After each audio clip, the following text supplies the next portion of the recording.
ఈ వీడియో చూసే ముందు జై శ్రీరామ్ అని కామెంట్ చేయండి.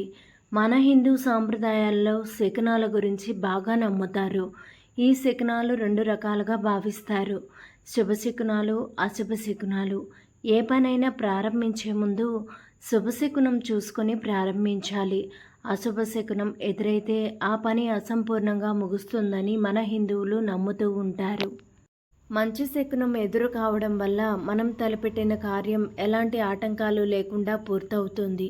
కాబట్టి మనకు చెడు జరిగే ముందు ఖచ్చితంగా కొన్ని శకునాలు ఎదురవుతాయి. అలాంటి చెడు సంకేతాలను ముందుగా మనం పసిగట్టి తగిన జాగ్రత్తలు తీసుకోవాలి. ఇలా చేయడం వల్ల మీ జీవితంలో కష్టాలు రాకుండా ఉంటాయి. మీరు ఇంట్లో నుంచి అడుగు బయట పెట్టే ముందు మీకు ఒక్కసారిగా ఏడుపులు వినిపించినా, ఎవరైనా ఏడుస్తూ ఎదురు వచ్చినా అది చాలా అపశకునం. కాబట్టి ఎప్పుడైనా సరే మీకు ఇలాంటి అపశకునం ఎదురైనప్పుడు మీ ప్రయాణాన్ని వాయిదా వేసుకోవాలని శాస్త్రం చెబుతుంది. అలాగే దేవునికి కొబ్బరికాయను కొట్టినప్పుడు అది పాడైపోతే దాన్ని అశుభ సంకేతంగా సూచిస్తారు. ఇలా జరిగితే మీ ఆరాధనలో ఏదో లోపం ఉందని అర్థం చేసుకోవాలి. అదేవిధంగా కొబ్బరికాయలో పువ్వు వస్తే మాత్రం మీ పూజకు దేవుడు సంతోషించాడని అర్థం చేసుకోవాలి. అలాగే మీరు పూజ చేసే సమయంలో దీపం కొండెక్కితే కూడా అది అశుభంగా భావిస్తుంటారు.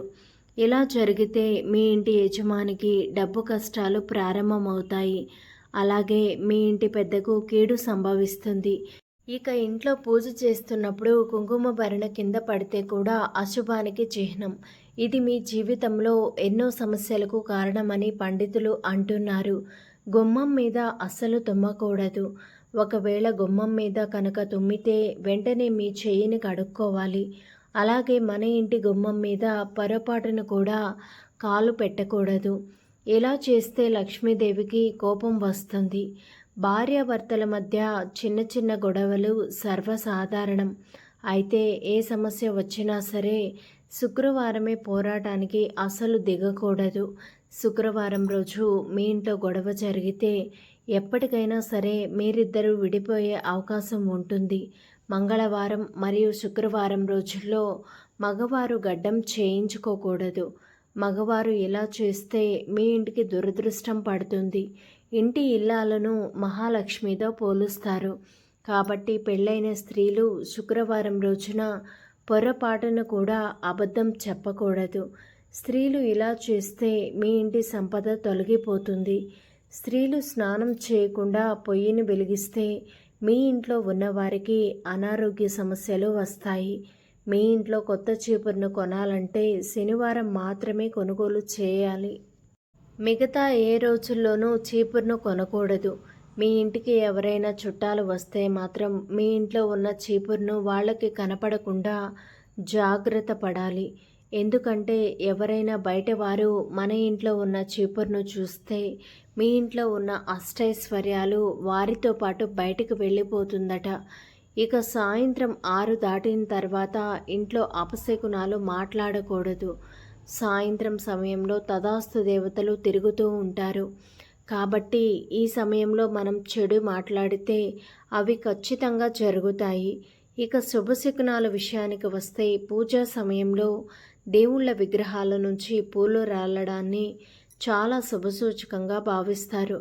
అదేవిధంగా దేవుని ఎదుట మీరు వెలిగించే దీపం పూర్తిగా కాలిపోయినా దానిని శుభసూచకంగా భావిస్తారు. ఇలా జరిగితే మీపై దేవతలు సంతోషంగా ఉన్నారని అర్థం చేసుకోవాలి. చాలామంది కలలో దేవుళ్ళు కనిపిస్తూ ఉంటారు. అలా కలలో దేవుళ్ళు కనిపిస్తే మీకు మంచి జరగబోతుందని అర్థం చేసుకోవాలి. దేవతలు కలలో కనిపిస్తే త్వరలో మీకు అదృష్టం పట్టి అపారమైన సంపదలు కలుగుతాయని అర్థం చేసుకోవాలి. జీవితంలో ఎదురయ్యే ఎలాంటి సమస్య అయినా సరే ఎదుర్కోవడానికి కొన్ని రకాల మంత్రాలు సహాయపడతాయి. ఓం నమః శివాయ అనే మంత్రాన్ని జపించడం వల్ల మీకున్న అన్ని అడ్డంకులు కూడా తొలగిపోతాయి. గోవింద అని స్మరిస్తే సకల పాపాల నుంచి విముక్తి కలుగుతుంది. మహామృత్యుంజయ జపం మంత్రం పఠిస్తే మృత్యువు మీ దరి చేరదు. మీ ఆయుష్ వృద్ధి చెందుతుంది. హిందూ గ్రంథాల ప్రకారం మీ చూపుడు వేలుకు బంగారపు ఉంగరాన్ని ధరిస్తే చాలా మంచిది. ఎవరైతే బంగారపు ఉంగరాన్ని చూపుడు వెలుగు ధరిస్తారో వారికి ఎల్లప్పుడూ అదృష్టం కలిసి వస్తుంది. గర్భిణీ స్త్రీలు మరియు వృద్ధులు ఎక్కువగా బంగారాన్ని ధరించకూడదు. ఇలాంటి వారు ఎక్కువగా బంగారాన్ని ధరిస్తే చాలా అనారోగ్య సమస్యలు వస్తాయి. ముఖ్యంగా చదువుకునే విద్యార్థులు వెండి ఉంగరం ధరించడం వల్ల ఏకాగ్రత పెరుగుతుంది. చదువులో ఎల్లప్పుడూ ముందు ఉంటారు. అలాగే మీరు ఇంటి నుంచి బయటికి వెళ్ళేటప్పుడు ఆవు అరుస్తున్న శబ్దం వినిపించినా, మీకు ఆవు ఎదురొచ్చినా సరే మీకు శుభ సంకేతంగా పరిగణించబడుతుంది. మీరు అనుకున్న పనిలో విజయం సాధిస్తారు. మీ సంపద కూడా పెరుగుతుంది. చేపట్టిన పనులు విజయవంతంగా పూర్తి చేస్తారు. లక్ష్మీదేవి అనుగ్రహం లభిస్తుంది. మీ ముఖం మీద పుట్టుమచ్చ ఉంటే మీరు చాలా అదృష్టవంతులు. ఎవరికైతే ముఖం మీద పుట్టుమచ్చ ఉంటుందో వారు జీవితంలో సకల సౌకర్యాలు పొందుతారు. జీవితాంతం కూడా విలాసవంతంగా జీవిస్తారు. స్త్రీలకు నెలసరి వచ్చిన 1వ రోజున, 4వ రోజున, అలాగే 5వ రోజున ఖచ్చితంగా తలస్నానం చేయాలి. ఇలా తలస్నానం చేసేటప్పుడు నీటిలో కొంచెం పసుపు వేసుకొని స్నానం చేయాలి. ఇలా చేస్తే మీ జాతకరీత్యా ఏమన్నా దోషాలు ఉంటే అవన్నీ కూడా తొలగిపోతాయి. పెళ్ళైన ఆడవారు నలుపు రంగు బట్టలను వేసుకోకూడదు. ఇలా చేస్తే మీ భర్తకు ప్రాణగండం ఏర్పడుతుంది. కాబట్టి వివాహమైన స్త్రీలు నలుపు రంగు వస్త్రాలను వేసుకోకూడదు. అలాగే పెళ్ళైన మహిళలు బొట్టు లేకుండా ఇంట్లో అస్సలు తిరగకూడదు. ఇది మీ ఇంటికి మంచిది కాదు. అలాగే శుక్రవారం మాత్రం పొరపాటున కూడా మీ ఇంట్లో మాంసాన్ని వండకూడదు. శుక్రవారం అంటేనే లక్ష్మీదేవికి అంకితం. కాబట్టి ఈ రోజున మాంసాహారాన్ని తింటే మీ ఇంట్లో దరిద్ర దేవత తిష్ట వేసుకొని కూర్చుంటుంది.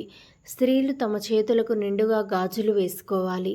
ఎట్టి పరిస్థితుల్లోనూ స్త్రీలు ఒక గాజు వేసుకోకూడదు. ఇది మీ ఇంటికి దురదృష్టాన్ని తీసుకువస్తుంది. ఇక చాలామంది భోజనం చేసిన తర్వాత తమ చేతులను నాకుతూ ఉంటారు. కానీ ఇది చాలా పెద్ద తప్పు.